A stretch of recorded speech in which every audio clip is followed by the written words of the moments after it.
Subscribe.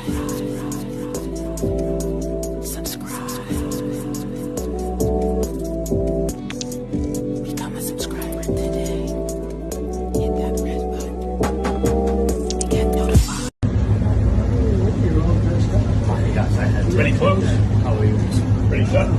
He's all dressed up today. President Trump, what's your message to Vladimir Putin, sir?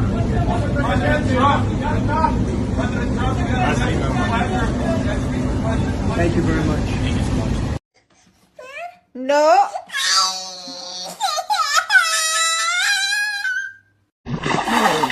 Where's the money, Zelensky? We want that money, Zelensky. NATO says you're good for it. Where's the money, Zelensky? Where's the money, Zelensky? Where's the fucking money, shithead? Well, thank you very much. It's an honor to have President Zelensky of Ukraine. And we've been working very hard, very close. And we've actually known each other for a long time. We've been dealing with each other for a long time and very well. We had a little negotiation spat, but that worked out great. I think for both countries, I think for the world, actually, beyond both countries. And we have something that is a very fair deal. And we look forward to getting in and digging and working and getting some of the rare earth. But it means we're going to be inside, and it's a big commitment from the United States, and we appreciate working with you very much.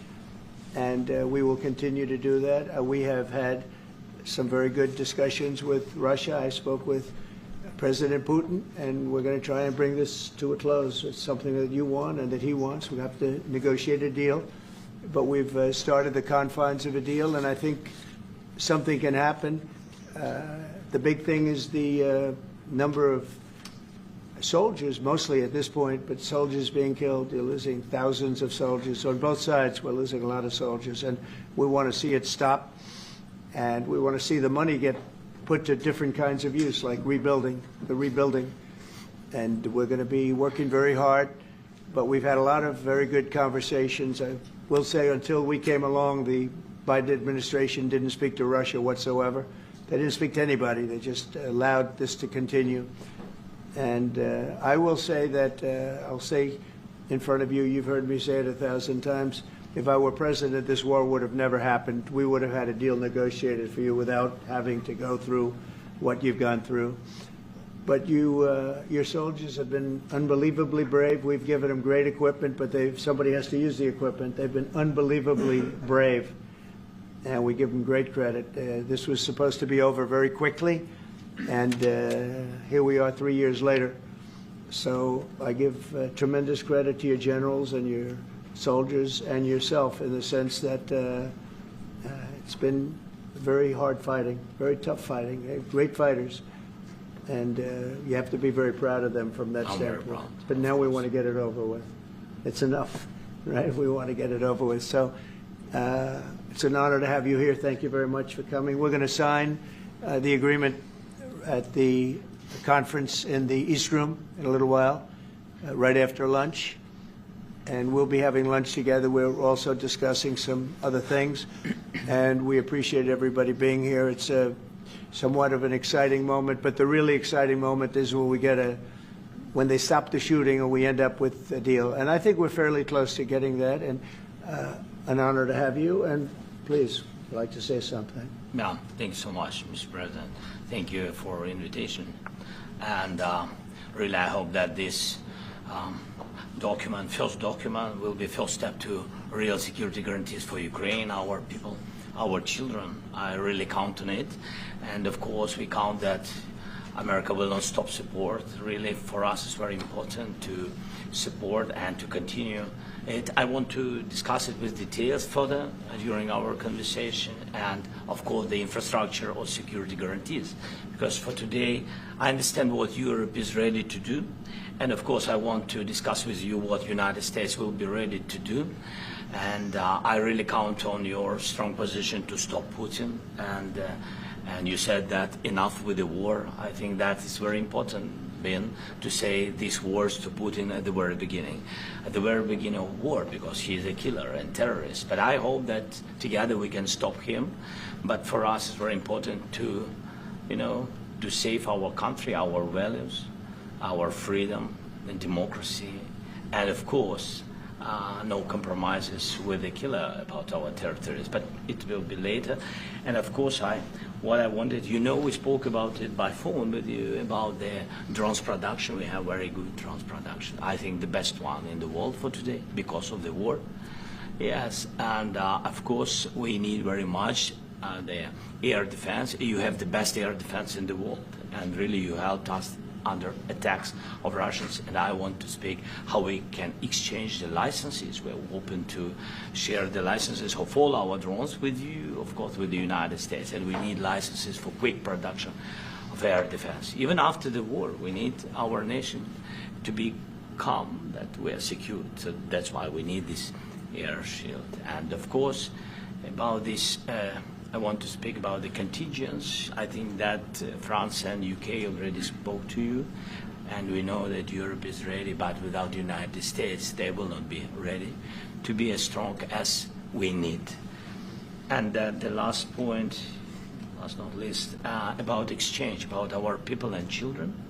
And you know that this crazy Russian, that they stolen 20,000 of children, Ukrainian children. They changed their names, they changed their families, relatives, and now they're in Russia. We want to bring them back, and really, it's a big dream, task, and goal for me, and our warriors. By the way, Mr. President, we released more than 4,000 warriors from Russian prison, but there are thousands more in the prison. I wanted to share with you some images, how it's. Just can I now? Yeah, please, please. One minute. I just you to understand in what circumstances, in what situation they are, and what the attitude of Russia to our prisoners. That guys, just you before and after. And you see before and after, just you to understand. Now thousands of such guys, ladies and men, there. And so they don't eat, they beat them, and they, so they do a lot of, bad things. So out of, even during the war, there are rules. Everybody knows there are rules during the war. So these guys, they don't have any rules. You see that 50, 60 kilograms left, and a lot of such things. And I didn't want to show you what the changes with images of children, because I will share with you. I mean, it's looking tragic. Yep, that's tough stuff. I wanted very much to give you, and you see it. Yeah. This is pastor, by the way. They stolen pastors, because it's not Russian church. They stolen pastors and moved pastors to the prison. At the end of last year, we brought 3 pastors, and we could exchange them. And this is pastor, you see. Yeah, that's tough. Yeah. So I mean, I wanted to show you, and this. So thank you very much. We want to get that ended, right? Yeah. Of course, we will. I think we will. And We have to, of course. do you have any questions, please? Will you continue to ask about the president? Go ahead, please. Thank you, Mr. President. With how much money is the U.S. going to put into the fund that is being created today, and how does this provide long-term security for Ukraine? Well, we don't know exactly how much, because we're going to be putting some money in a fund that we're going to get from the raw earth that we're going to be taking and sharing in terms of revenue. So it's going to be a lot of money will be made from the sale and from the use of raw earth. And as you know, our country doesn't have much raw earth. We have a lot of oil and gas, but we don't have a lot of the raw earth. And what we do have is protected by the environmentalists, but that can be unprotected, but still it's not very much. They have among the best in the world in terms of raw earth. So we're going to be using that, using it for all of the things we do, including AI and including weapons and the military, and it's really going to very much satisfy our needs. So it's something that just worked out really well. We have a lot of oil, and we have a lot of gas, but we don't have raw earth. So this has just about every component of the raw earth that we need for computers, for all of the things we do. This puts us in great shape. And long-term security for Ukraine. How does this provide? I think they're going to have great luck. I think once we make the agreement, that's going to be 95% of it. They're not going to go back to fighting. I've spoken with President Putin, and I feel very strong. I've known him for a long time, and I feel very strongly that they're very serious about it, and we'll make a deal. And when the deal is made, I don't think we talk about security. Everyone's talking about the other day. All they talked about was security. I said, let me make the deal first. I have to make the deal first. I don't worry about security right now. We have to have a deal, because right now, last week, 2,000 soldiers died on both sides. 2,000, and they're losing 1,000, 2,000, 3,000 a week. So as we sit here and we talk, people are getting shot and dying on the battlefield. And, you know, they're not American soldiers, but they're Russian soldiers and they're Ukrainian soldiers, and we want to be able to stop it. And we want to be able also to spend money on other things. We don't want to. This is a tremendous amount of money. And what the Biden administration did was terrible. They were giving money, but he had no security on the money. Europe, as you know, gave much less money, but they had security. It was in the form of a loan. They get their money back, and we didn't. And now, at least we're protected, because the American taxpayer has to be protected too. But this is an incredible agreement for Ukraine, because we have a big investment in their country now, and what they have, very few people have. And we're able to really go forward with very, very high-tech things and many other things, including weaponry that we're going to use in many locations, but that we need for our country. This allows us to do that. Will you continue? Yeah, I'm sorry. Can I? Military aid. Yes, go ahead, please. If Yeah. I can just, yes. In the document, there is one of the very important points.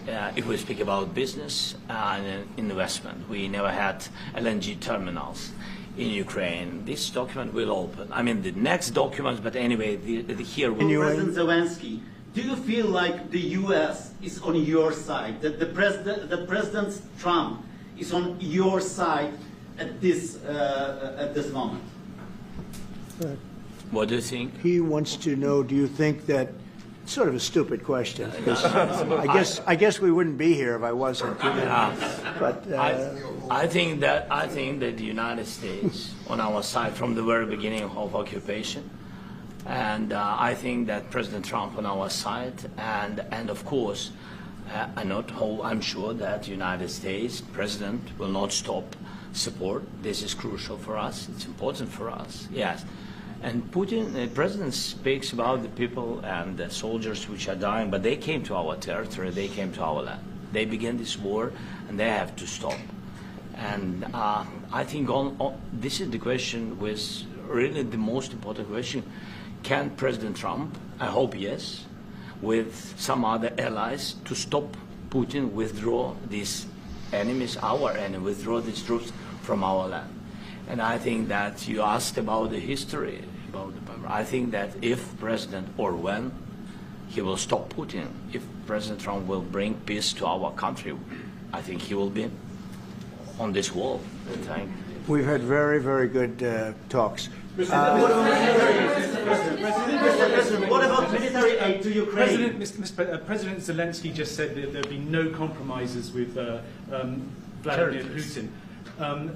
I just wanted to ask both of you. Firstly, are there compromises that you think that President Zelensky is going to have to make? And President Zelensky, is there anything that you think that you may be able to offer or bring to the table, for example, elections? Thank you. I think you're going to have to always make compromises. You can't do any deals without compromises. So certainly he's going to have to make some compromises, but hopefully they won't be as big as some people think you're going to have to make. That's all. It's all we can do. I'm here as an arbitrator, as a mediator to a certain extent between two parties that have been very hostile. To put it mildly, they've been very hostile. There's been a vicious war. There's been a vicious war.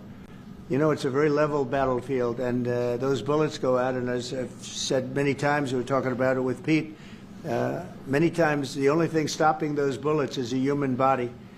And in the case we're talking about, generally young human bodies are stopping a lot of bullets. It's dead level. That's why it's great farmland. It's great land. It's great farmland, but there's very little protection against the bullets that are being, and other things that are being shot. So all I can do is see if I can get everybody at the table and get an agreement. And I think we're going to end up with an agreement. Otherwise, I wouldn't probably be even here today. Mr. President, I've got two questions for you. Do you think ultimately your legacy will be the peacemaker and not the president that led this country into another war and ended foreign wars? And I've got a question. I hope it will. I mean, I hope I'm going to be remembered as a peacemaker.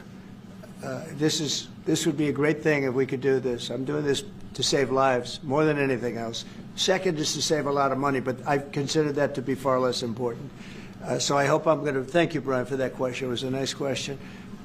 I hope I'll be known and recognized as a peacemaker. This would be a great thing to solve. This is a very dangerous situation. You know, this could lead to a third world war. This was headed in the wrong direction. If this election were lost, if we didn't win this election, and by the way, we won it by a lot. That was a mandate. We won every swing state. We won the popular vote by millions and millions of votes. We won everything. The districts, you look at the areas of red, take a look at a map. This was a big mandate, and this was one of the things. I said, we're going to get this thing settled. If we didn't win, I think this could have very well ended up in a third world war, and that would not have been a good situation. What was your second question? My second question for President Zelensky. No. Why don't you wear a suit? Why? Why don't you wear a suit? You're the highest level in this country's office, and you refuse to wear a suit. Just want to see, do you own a suit? Yeah, you have problems. A lot of Americans have problems with you not Really? respecting I don't have this such. office. I will wear a costume after this war will finish. Okay. Yes, maybe one, Maybe something like this. like yours. Yes, That'd be great. maybe something better. I don't know. We will see. Maybe something cheaper than. Yeah. Thank you. Thank you. Thank you. Thank you, President Trump. You said yesterday. Mr. President, are you going to send more arms to Ukraine in case there's no peace? Yeah, we're going to have arms to Ukraine, yeah, sure. Hopefully I won't have to send very much because hopefully we're going to have it finished. We're looking forward to finishing this quickly. We're not looking forward to sending a lot of arms. We're looking forward to getting the war finished so we can do other things. But we very much appreciate the agreement because we needed what they had, and we're treating, you know, our country is now treated fairly. Biden didn't do that. He didn't know what the hell he was doing. This should have never happened. This should have never started. But, you know, sure, the answer is yes, but hopefully we won't have to send much because I'm looking forward to getting it done quickly, very quickly. Does that still provide security guarantees, Mr. President? I don't want to talk about security yet because I want to get the deal done. You know, you fall into the same trap like everybody else. 1,000,000 times you say it over and over. I want to get the deal done. Security is so easy. That's about 2% of the problem. I'm not worried about security. I'm worried about getting the deal done. The security is the easy part. Security is very nice. Everybody stops shooting.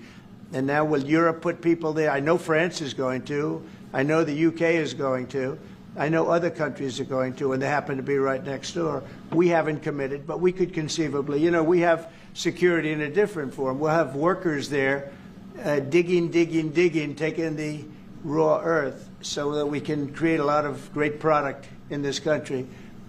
So in that sense, you have something, but we haven't determined that yet. I will say, in speaking to France and in speaking to, and they were here, as you know, last week and just the other day, they have committed to a lot of security. I don't think you're going to need much security. I think once this deal gets done, it's over. Russia's not going to want to go back, and nobody's going to want to go back. When this deal ends, I really believe this deal is going to be over. Question? Yeah, please go ahead. Thank you. Go ahead, please. Thank you so Yeah. much. Mr. President, thank you.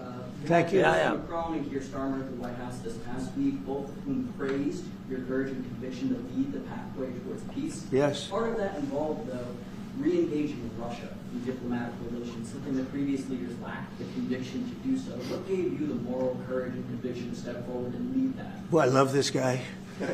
Who are you with? One American News, sir. Well, that's why I like him. One American News does a great job. I like the question. I think it's a very good question. It's a pathway to peace. It's a pathway to getting something solved. And I feel that as the head of this country, I have an obligation to do that. Plus, you know, we're very much involved. We got involved. It's too bad we got involved because there should have been no involvement, because there should have been no war. And there shouldn't have been October 7th. That would have never happened. As you know, Iran was broke. They had no money to give to Hezbollah. They had no money to give to Hamas. They were stone cold broke. And then under Biden, they became rich as hell. They went from no money to $300 billion in a period of 4 years. And they gave a lot of that money away, and you see what happened. And that's a real mess also that we hope to be able to solve. But no, I appreciate your question very much. It's just, I feel I have an obligation to try and do something to stop the death. If I can answer, yes, if I can answer, Please, sorry, go ahead. please. And I do like your clothing, but Yeah, really? even though I think he's a great guy, by the way. But I don't know if you two like each other. But you know what? I think he's dressed. I think he's dressed I like beautifully. this guy. I don't know I think him. he's dressed beautifully. So I have more. I have more serious things than answer on such Yes, questions. that's a I will good- answer on more serious that's a good questions if statement. I can. Yeah, that's good. Yeah. So please, about security guarantees and about just ceasefire. We can't just speak about ceasefire and speak and speak. It will not work. Just ceasefire will not never work, because I'm like a president. I have this experience, and not only me. Ukraine before my presidency, from the 2014, Putin broken 25 times.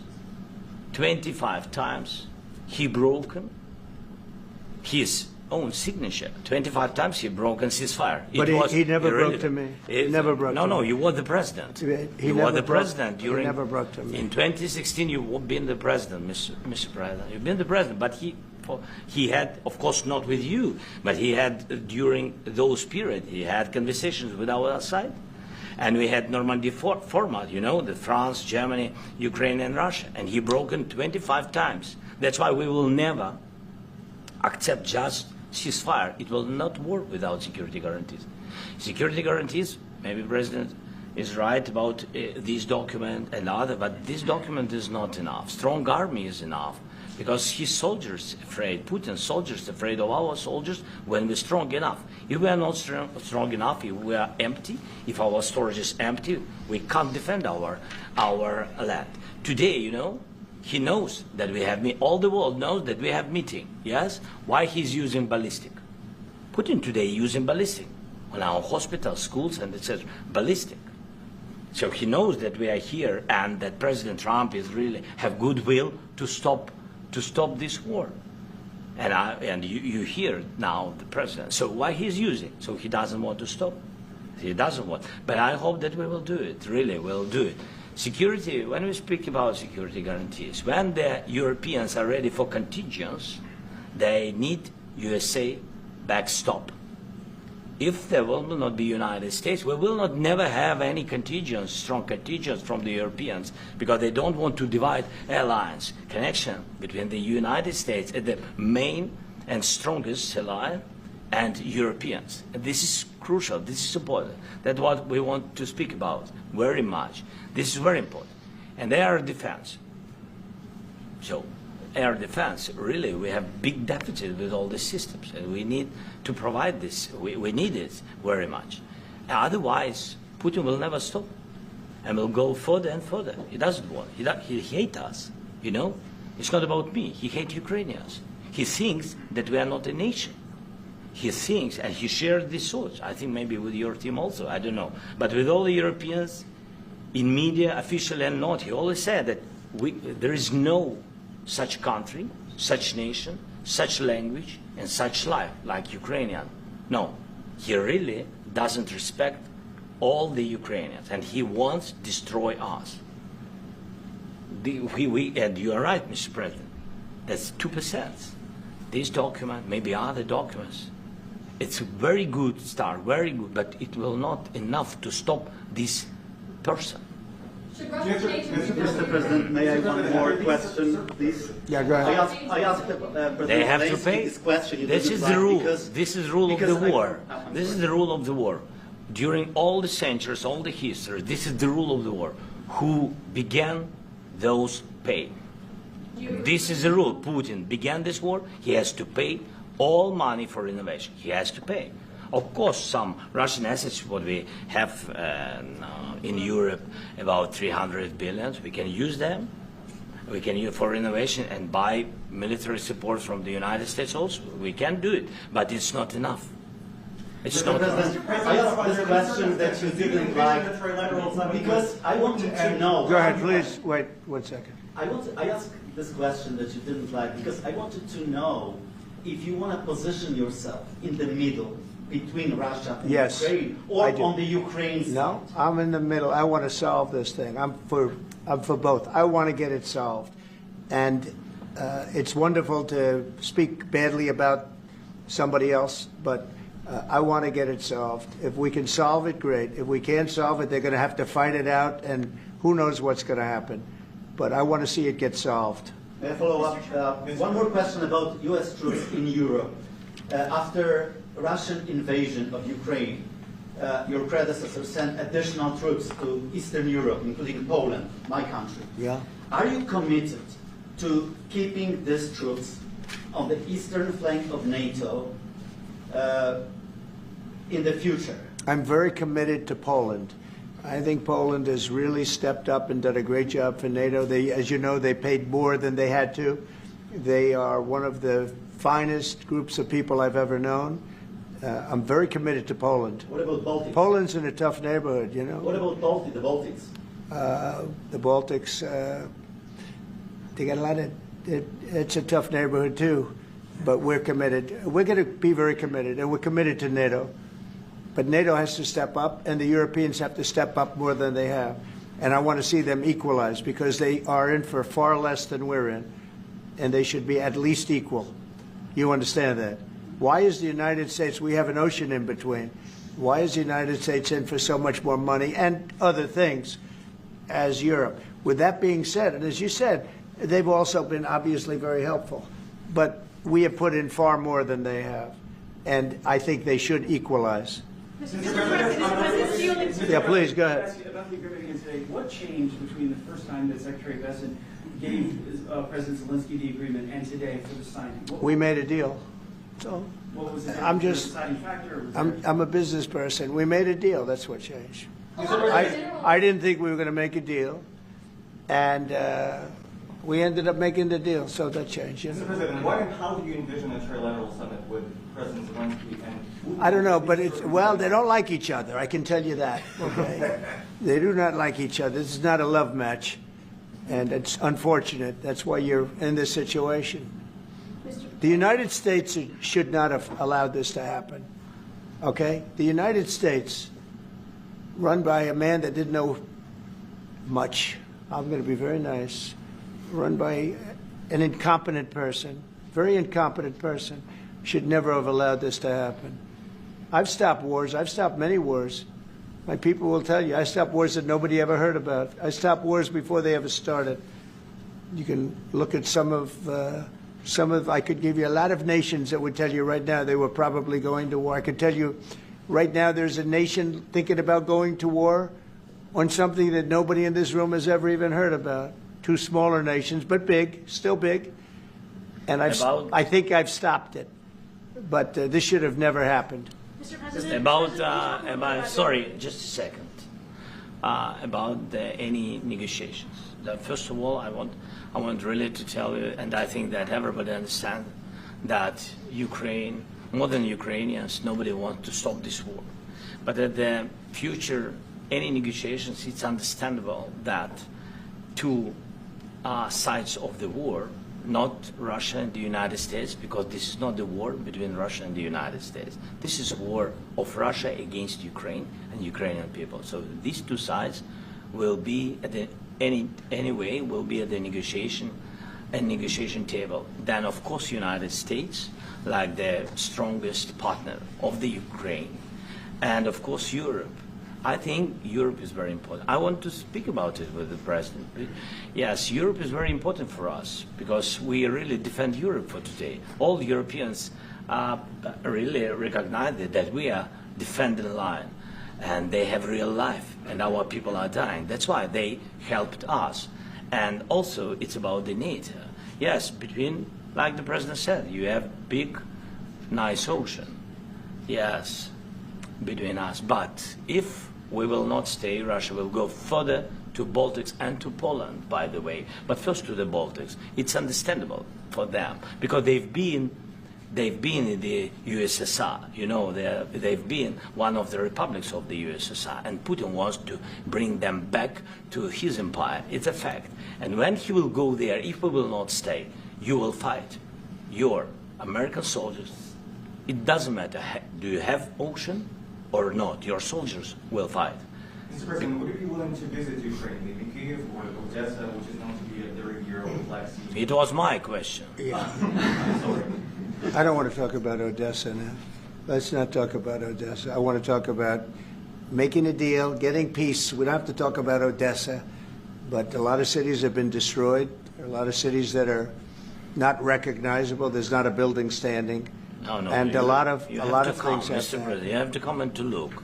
No. We have very good cities. Yes, a lot of things have been destroyed, but mostly cities alive, and people work, and children go to school. Sometimes it's very difficult. Sometimes closer to front line, children have to go to underground schools or online, but we live. Ukraine is fighting, and Ukraine lives. This is very important. And maybe it's Putin is sharing this information that he destroyed us. No, he lost 700,000 people, 700,000 soldiers. He lost everything. Yes. So. Mr. President, when did you last speak one more. with I mentioned Mr. President, thank you. Please, Mr. go ahead. President, when did you last speak with President Putin, and what did he say that? A couple of days ago. And what did he tell you that gave you the assurance that he wanted peace? Well, that's what I do. My whole life is deals. I know pretty good. And I've known him for a long time. I've dealt with him for a long time. He had to suffer through the Russia hoax. You know, Russia was a hoax. It was all Biden. It was nothing to do with him. So he had to suffer through that, and he was able to do that. I think that he wants to make a deal, and he'd like to see it end. That's all I do. That's what I do. My whole life, that's what I do is make deals. And I'm in the middle of a mess because this is a real mess. It's a very dangerous one. If this doesn't get solved now, it's not going to get solved for a long time. So I hope we're going to get it solved. In the back, please. Thank you, Mr. President. Prime Minister Starmer claimed repeatedly that his government believes in free speech and was not engaged in censorship. But his country's government arrests people for memes and thought crimes, and even more worrisome is pressuring American companies to censor Americans on its behalf. How can he be a reliable, trustworthy partner when he says things that are demonstrably false on such an important topic? Well, we actually spoke to him about that yesterday, and we thought they took it very, very much too far. JD was very strong on it. So was I.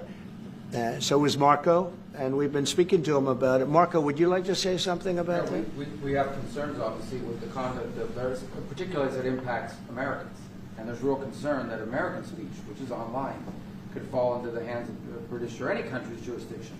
And so this is a point the Vice President made in Munich, and I think it's a very compelling one that unites us with Europe as much as anything else is these shared values, and one of them being free speech.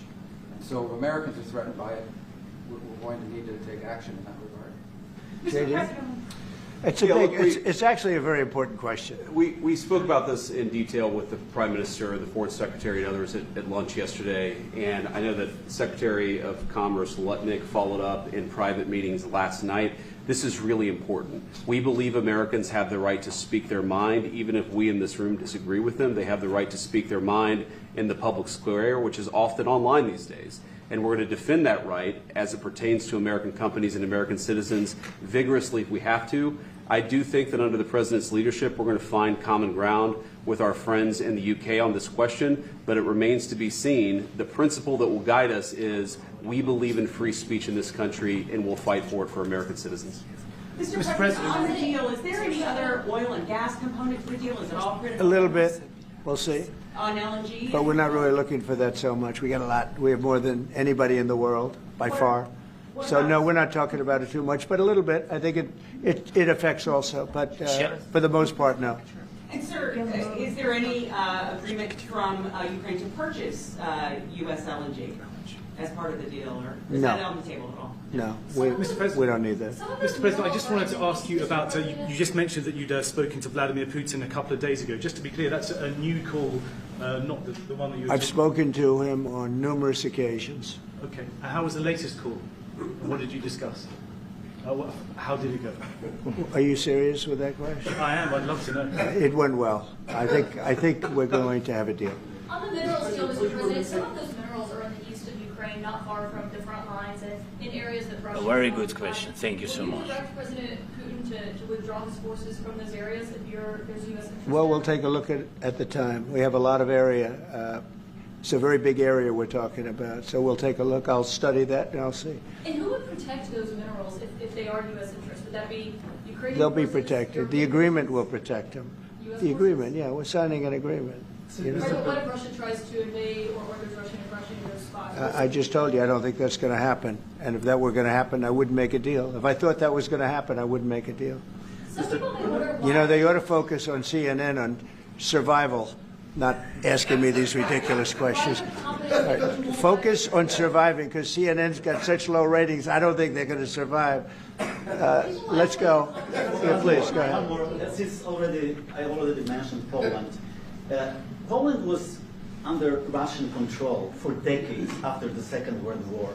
When I was a kid, I looked at the United States not only as a most powerful country, richest country in the world, the country that has great music, great movies, great muscle cars, but also as a force for good.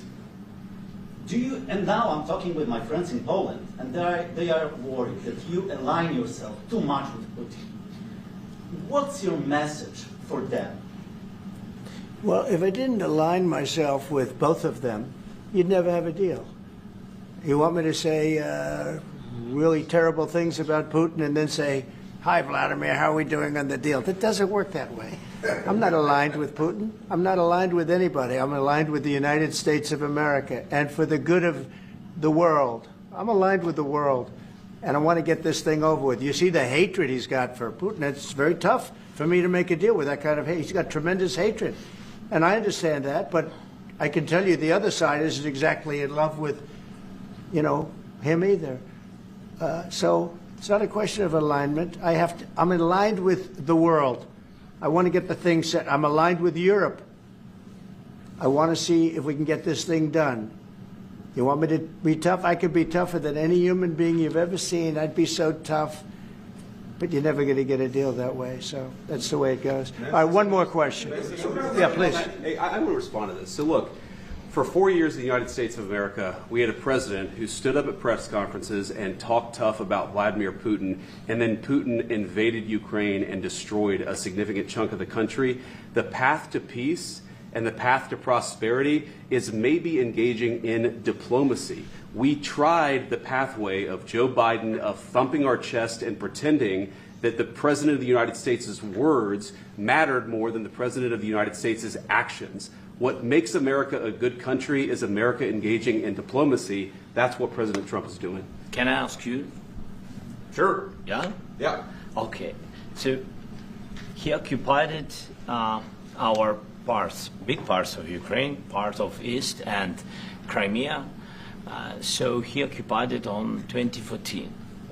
So during a lot of years, so I'm not speaking about just Biden, but those time was Obama, then President Obama, then President Trump, then President Biden, now the President Trump, and God bless, now President Trump will stop him. But during 2014, nobody stopped him. He just occupied and took. He killed people. You know what the contact 2015.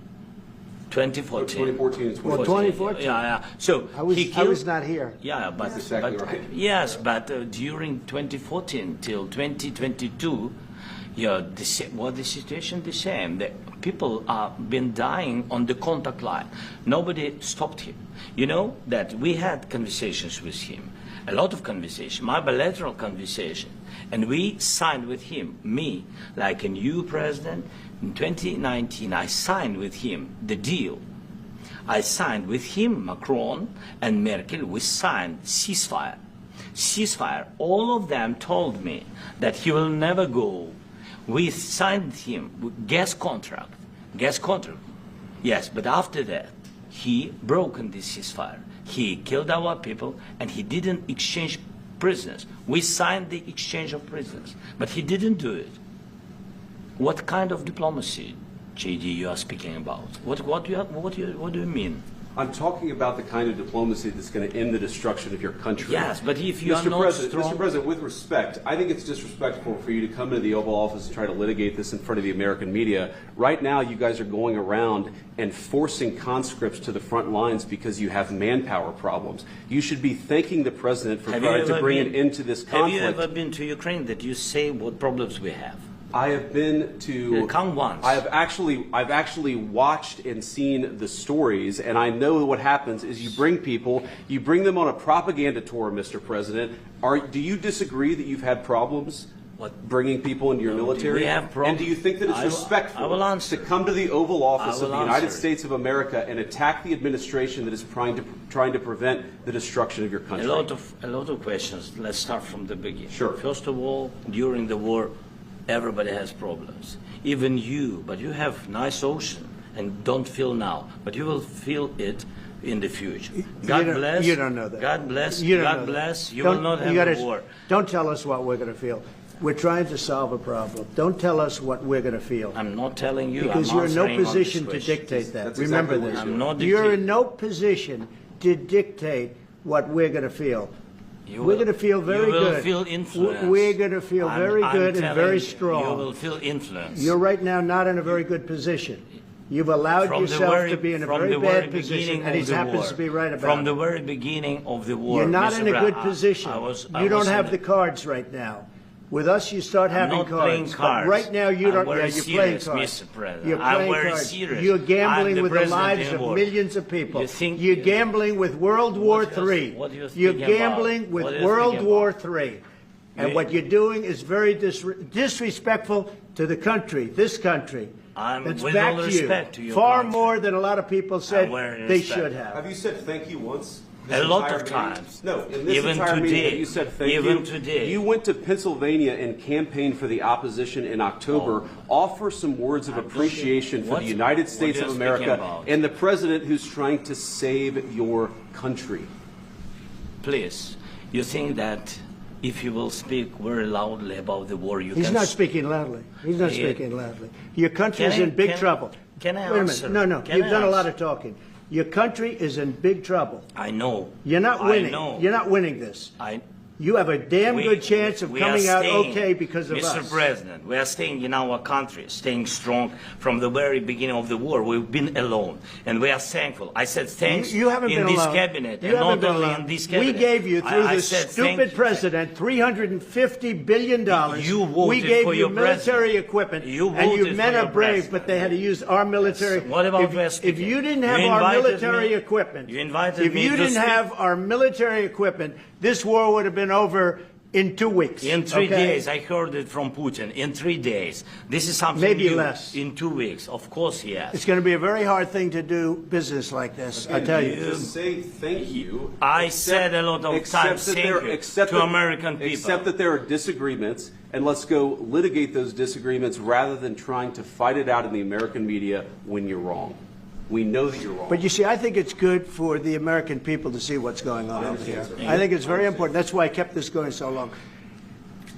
You have to be thankful. You don't have the I'm cards. thankful. You're buried there. Your people are dying. I can tell you You're again, running I low know. on soldiers. Listen, you're Please, running Mr. low President. on soldiers. It would be a damn good thing. Mr. And then President. then you tell us, I don't want a ceasefire. I don't want a ceasefire. I want to go and I want this. Look.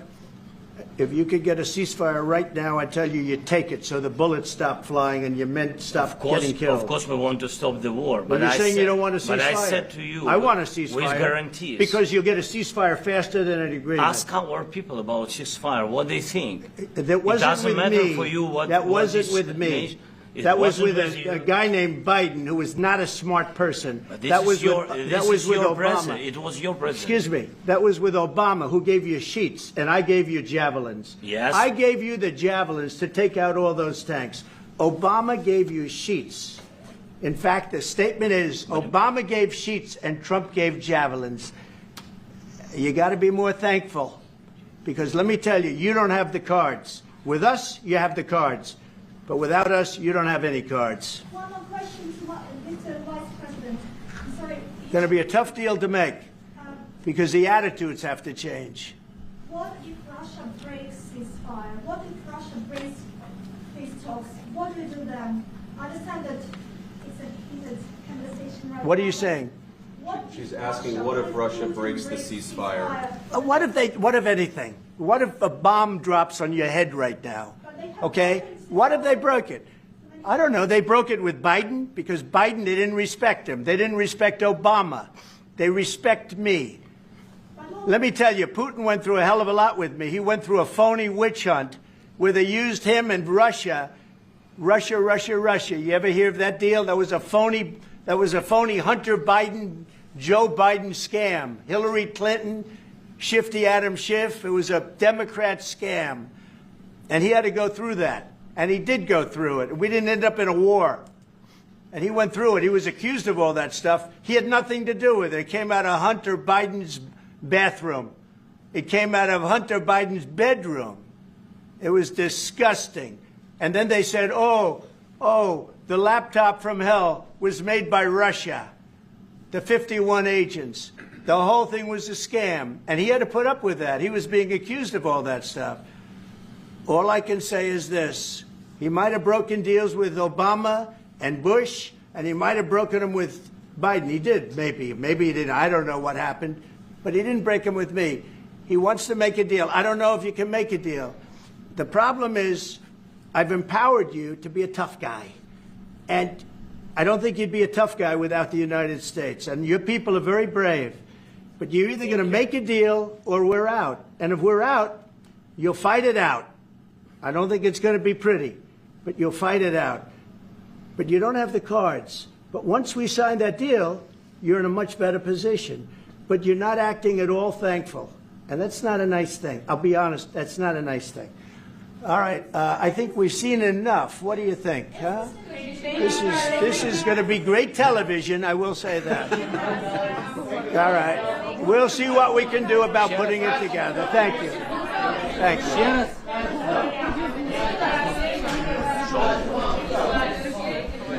We'll see. I don't know. Guys, come on. Please. Hey, let's go.